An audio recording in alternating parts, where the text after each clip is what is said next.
My girlfriend humiliated me in front of our friends for my low body count. I smiled and waited. Later that night, I held up my phone and asked, "Quick question. Does Mark count towards your current total, or is he for the next one?" Then I showed her their entire chat history.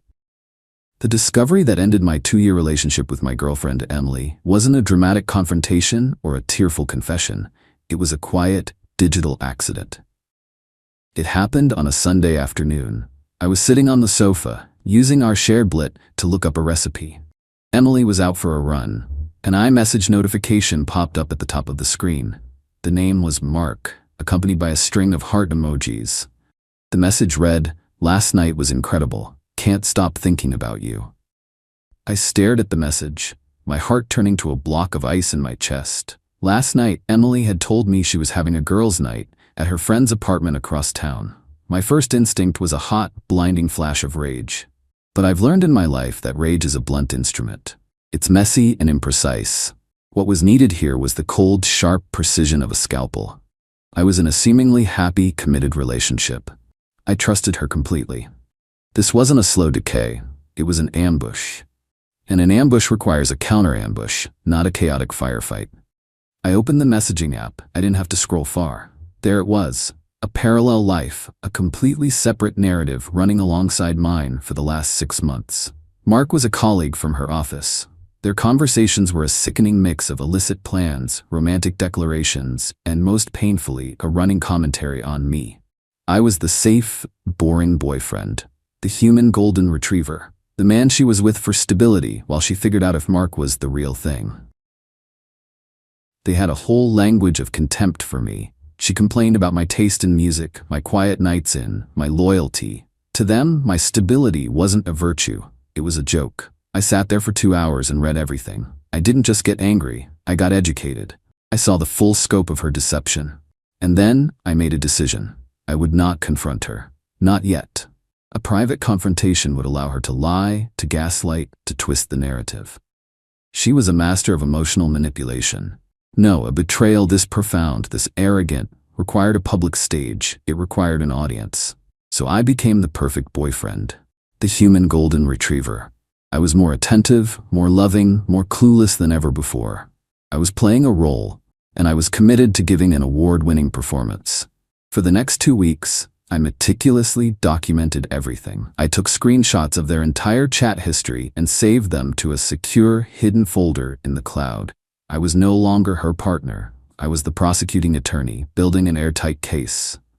She mistook my renewed affection for weakness. She thought her little act of deception was working perfectly. She had no idea that her quiet, stable boyfriend was just patiently waiting for her to overplay her hand. And I knew, with absolute certainty, that she would. Her arrogance would be her downfall. I just had to wait for the right moment to give her the stage. Update 1. The stage presented itself last Saturday night. We were out for dinner with 2 other couples, our close friends, people who had been there for our entire relationship. The restaurant was loud, the wine was flowing, and the conversation was light and easy. The topic, as it often does in groups of 30-somethings, eventually turned to past relationships and dating horror stories. It was all fun and games until Emily, fueled by 2 glasses of expensive Chardonnay and a deep-seated need to be the most interesting person at the table, decided to turn the spotlight on me. "Oh, you guys think you have bad stories," she said with a dramatic, dismissive laugh. "You should try dating a man with the romantic history of a houseplant." The table went quiet. All eyes turned to me. I just smiled, a calm, neutral expression on my face. Her friend, Sarah, tried to defuse the situation. "Oh, come on, Emily," she said. "That's not fair. Jake is a great guy." "Oh, I know he's a great guy," Emily said, patting my hand in a gesture of pure condescending affection. "He's the best guy. He's loyal, he's sweet, he's simple. I'm his second real girlfriend ever. His body count is like 2. She said the number with a mixture of pity and amusement, as if it were a shockingly low score in a video game. The other guys at the table shifted uncomfortably. "I just think it's sweet," she continued, her voice dripping with fake sincerity. "He doesn't have any of that messy baggage or experience. It's like dating a blank slate. It's adorable." The humiliation was a physical thing. It was a hot flush that spread across my face. She wasn't just sharing a private detail. She was using my loyalty, my commitment to our relationship, as a punchline. She was publicly emasculating me, framing my devotion as a sign of pathetic inexperience, all to make herself seem more worldly and desirable to her friends. I didn't react. I didn't defend myself. I just smiled my quiet golden retriever smile. I let her have her moment. I let her friends chuckle awkwardly. I let her believe she had won the social point. I just sat there, the perfect, clueless boyfriend, and I waited. The night was still young. We all decided to go back to our apartment for a nightcap. It was my suggestion. "Let's keep the party going," I said, with a cheerful enthusiasm that was entirely fake. Back at our place, the mood was relaxed again. The music was on, people were laughing. Emily was in her element, the queen of her social circle, holding court in the living room. She thought the uncomfortable moment at the restaurant was forgotten. She had no idea it was just the setup for the final scene.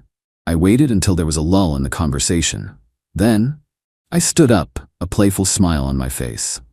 Okay, I said, getting everyone's attention. "So back to the topic from dinner. I've been thinking about it, and Emily, you're right. My romantic history is pretty straightforward, but it got me thinking about yours." She looked at me, a little confused, but still smiling. She loved talking about herself.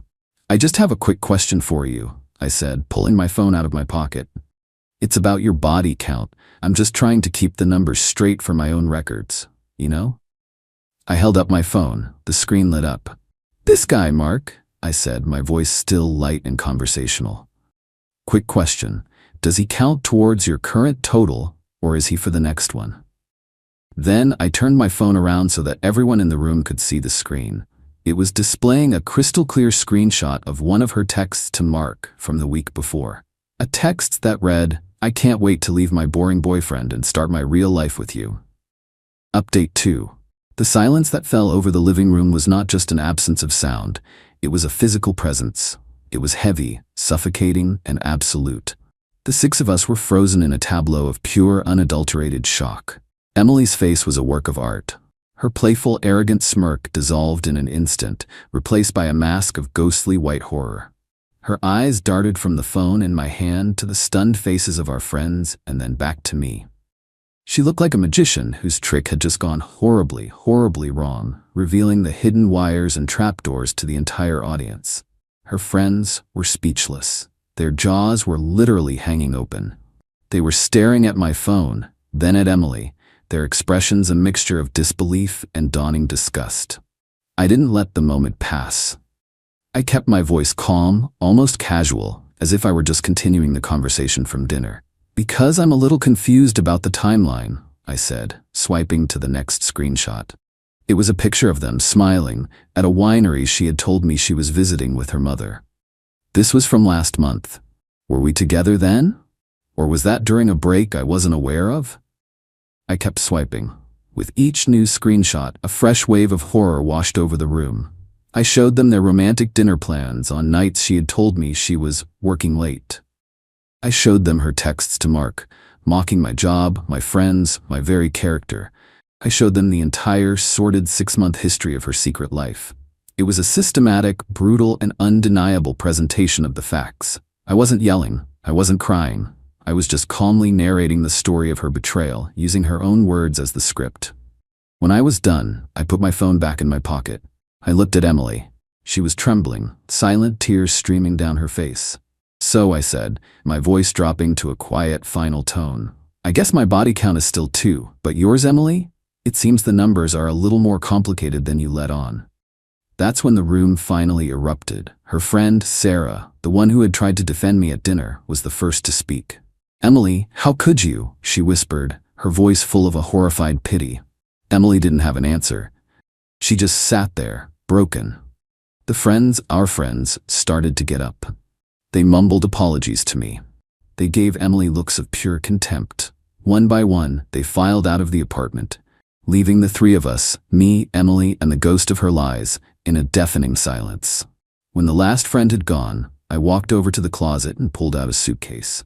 I dropped it on the floor in front of her.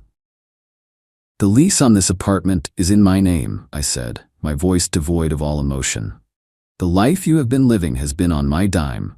Your time here is over. Pack your things. I want you out by morning. She finally found her voice. It was a pathetic, choked sob. Where am I supposed to go?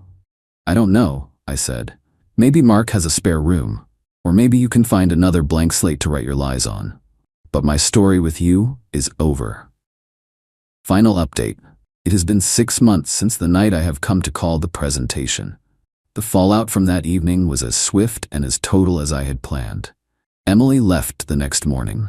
She had to call her parents for a last-minute rescue, a humiliating experience for a woman who had built her entire identity on being a sophisticated, independent city girl. I was not there when she left. I had spent the night at a hotel. When I returned, the apartment was empty of her presence, save for a few forgotten trinkets and the lingering scent of betrayal. The first thing I did was change the locks. The second thing I did was a deep, thorough cleaning of the entire apartment. It was a symbolic act, a cleansing of the space, a reclaiming of my home. The social consequences for Emily were catastrophic. The story of her public exposure ripped through our social circle. She was not just a cheater, she was a hypocrite who had been caught in the most spectacular fashion. Her friends, the ones who had witnessed the reveal, were horrified. They had been her audience, her enablers, and they felt used.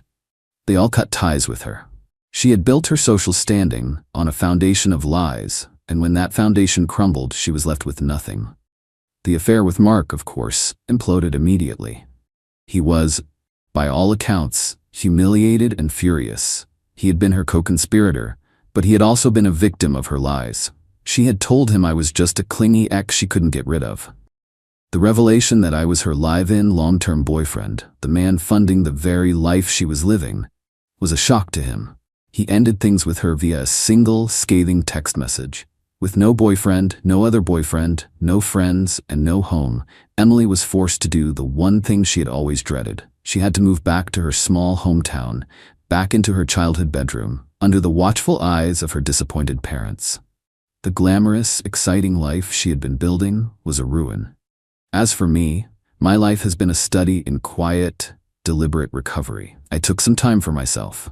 I focused on my work, on my health, on my real friendships. I learned a valuable lesson about trust and about the difference between a partner who values you and a partner who is simply using you as a stable backdrop for their own drama. I recently started dating again. Her name is Laura. She's a doctor. She's smart, she's kind, and she's honest. We are taking things slow. The other night I told her the whole story. She listened patiently, and when I was done, she just shook her head and said, "So she mocked you for being loyal, while she was actively being disloyal?"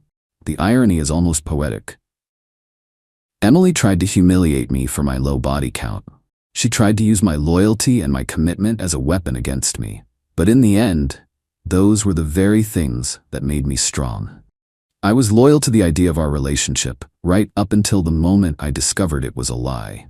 And then, I became loyal to something more important, the truth.